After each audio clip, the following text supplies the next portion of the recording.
Deuxième partie, les normes en matière de réanimation et de défibrillation externe automatique. Normes qui découlent du Conseil européen de réanimation et qui remontent à 2020-2021.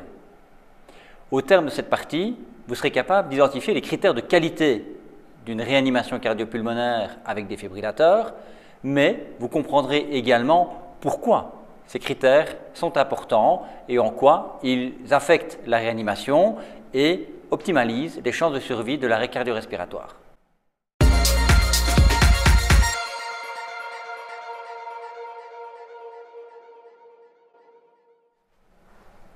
Au départ, il y a une soixantaine d'années, la question a fait débat de savoir qui devait être capable de réanimer, qui pouvait réanimer. Monsieur ou madame tout le monde, dans le grand public, pouvait-il réaliser ces gestes de réanimation ? Ou ces gestes devaient-ils réserver au corps médical? Le débat n'a plus lieu. Il est bien évident aujourd'hui que monsieur et madame tout le monde doivent être capables de réanimer si on veut donner des chances à un patient, puisqu'il n'y aura pas toujours un médecin à côté d'un arrêt cardio-respiratoire. Alors, si on doit poser la question de qui doit faire quoi, les recommandations sont claires et disent n'importe quel citoyen confronté à un arrêt cardio-respiratoire devrait être capable de réaliser au moins des compressions thoraciques, éventuellement en étant guidé par téléphone.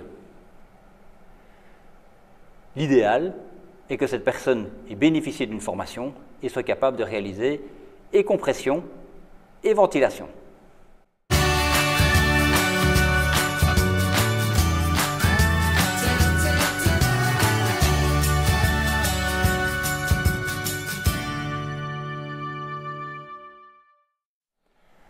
Peut-être vous souvenez-vous de ces articles de presse, même grand public, qui mettaient en comparaison réanimation avec compression seule versus réanimation, compression et ventilation.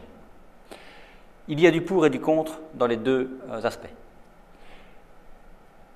La problématique est que si les compressions thoraciques sont assez simples à réaliser, monsieur et madame tout le monde est capable de le faire, éventuellement guidé par téléphone, il n'en va pas de même pour la ventilation. Réaliser des insufflations nécessite d'ouvrir les voies respiratoires, qui est un espace virtuel, d'être hermétique avec sa bouche sur la bouche de la victime et de rendre également le nez de la victime hermétique. Il faut souffler assez, mais pas trop. Sans oublier qu'on n'aura pas nécessairement toujours envie de mettre sa bouche sur la bouche d'une victime pas en très bon état. Et donc, on ajoute à ça le fait que quelqu'un qui fait un arrêt cardiaque pour une cause cardiaque, son cœur s'arrête brutalement, a une circulation qui est encore chargée d'oxygène. Ses hématies sont encore saturées. Si on mobilise ces globules par des compressions thoraciques, on a encore une certaine réserve d'oxygène qui peut aller alimenter les tissus. On considère que cela est valable 2 à 4 minutes, grosso modo, selon les auteurs. Mais attention, si c'est un arrêt cardio-respiratoire pour une cause hypoxique, une suffocation, une noyade, une inhibition du centre respiratoire, que sais-je, et c'est donc un arrêt respiratoire qui a entraîné un arrêt cardiaque, nous n'avons plus cette source, cette réserve d'oxygène sanguin, et donc le patient, s'il ne bénéficie que de compression thoracique, est condamné. C'est la raison pour laquelle, en Europe, on a fait le choix de maintenir, lorsque c'était possible, des formations, massage et ventilation, tout en donnant la possibilité, lorsque la personne n'était pas formée mais guidée par téléphone, ou lorsqu'on faisait une initiation très rapide, en quelques minutes, de citoyens, de ne faire que des compressions thoraciques. Mais dès qu'on peut aller vers une vraie formation, on intègre la ventilation, de manière à ce que arrêt cardiaque de cause cardiaque ou arrêt cardiaque de cause ventilatoire, ils aient malgré tout des chances de s'en sortir, des chances de survivre. Aux États-Unis, le contexte est différent et il a pu être évalué que la première cause pour laquelle les gens ne réanimaient pas était la crainte de la contamination, notamment par le bouche à bouche. Ce qui n'est pas pareil chez nous. Chez nous, c'est la peur de mal faire qui empêche les gens de réanimer. Ce n'est pas la crainte de la contamination. Et donc, pour qu'il y ait plus de monde qui réanime, aux États-Unis et dans les pays nord-américains, il a été décidé que les enseignements se feraient uniquement sur base des compressions thoraciques et pas des ventilations. Comment réaliser des compressions thoraciques de qualité? Les compressions thoraciques de qualité sont effectuées à une profondeur de minimum 5 cm, pas plus de 6, à une fréquence de 100 à 120 compressions par minute, en relâchant complètement le thorax entre chaque compression et en réduisant au maximum les interruptions, c'est-à-dire le temps pendant lequel il n'y a pas de circulation. Voyons cela plus en détail.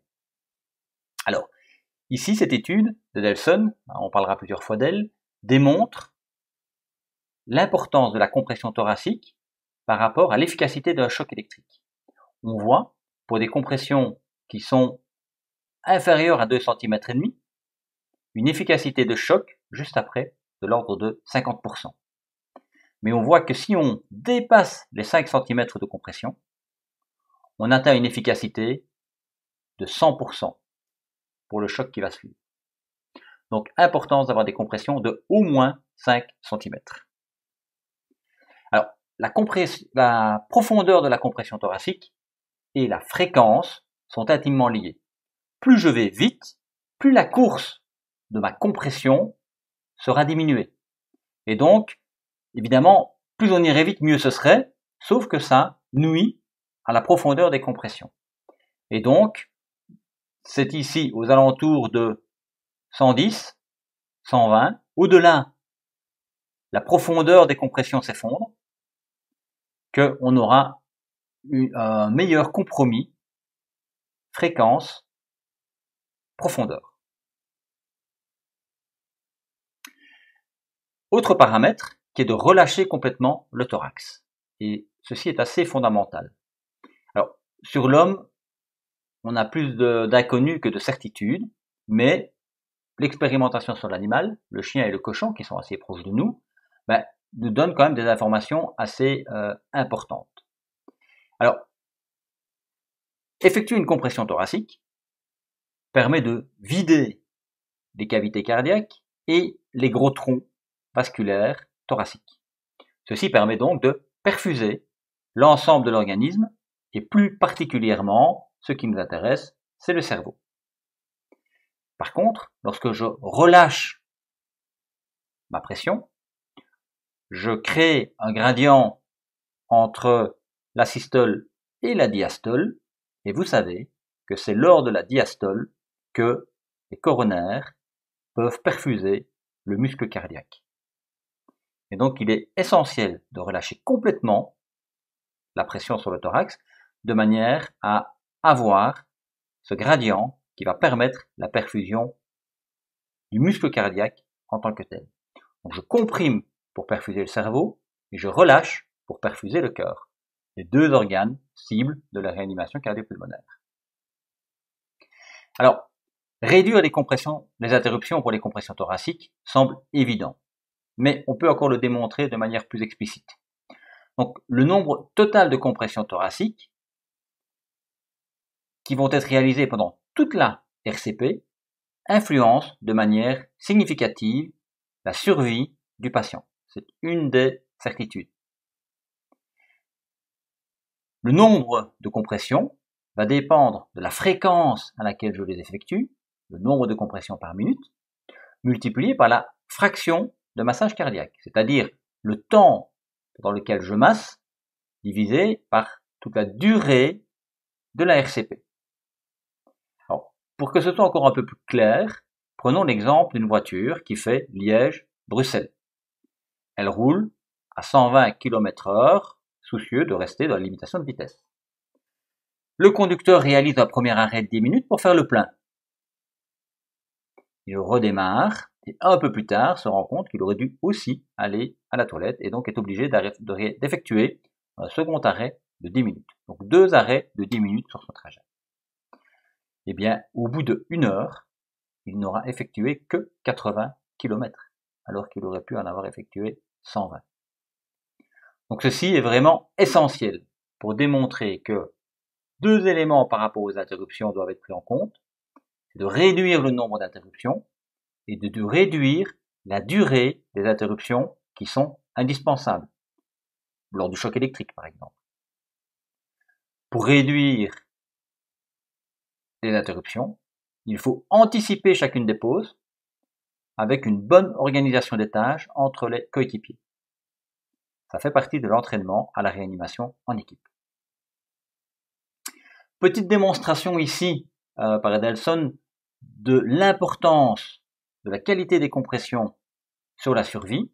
Elle a réalisé une étude où elle a mesuré un certain nombre de paramètres lors de réanimation réelle grâce à des défibrillateurs qui enregistrent les gestes de réanimation. Et puis il a mis en place un programme de débriefing systématique des performances de la RCP. Le défibrillateur enregistrant toute une série de paramètres sur des compressions thoraciques, ils ont pu optimiser les comportements et l'entraînement des intervenants.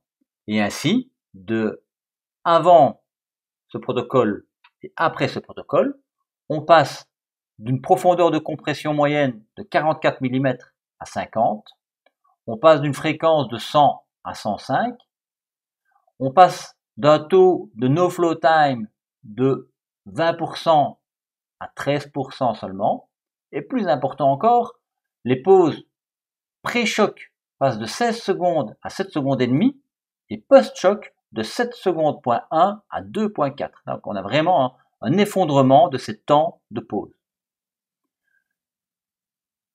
Impact sur la survie. Avant le protocole, 45% de retour à une circulation spontanée. Après le protocole, près de 60%. Un gain de l'ordre de 15%. Les seuls paramètres qui ont changé, c'est la qualité de la réanimation. Alors pour aider les intervenants à effectuer des compressions de qualité, on peut s'aider de différents dispositifs. Les défibrillateurs les plus sophistiqués disposent d'une espèce de poignée qu'on peut placer ici sur le thorax du patient.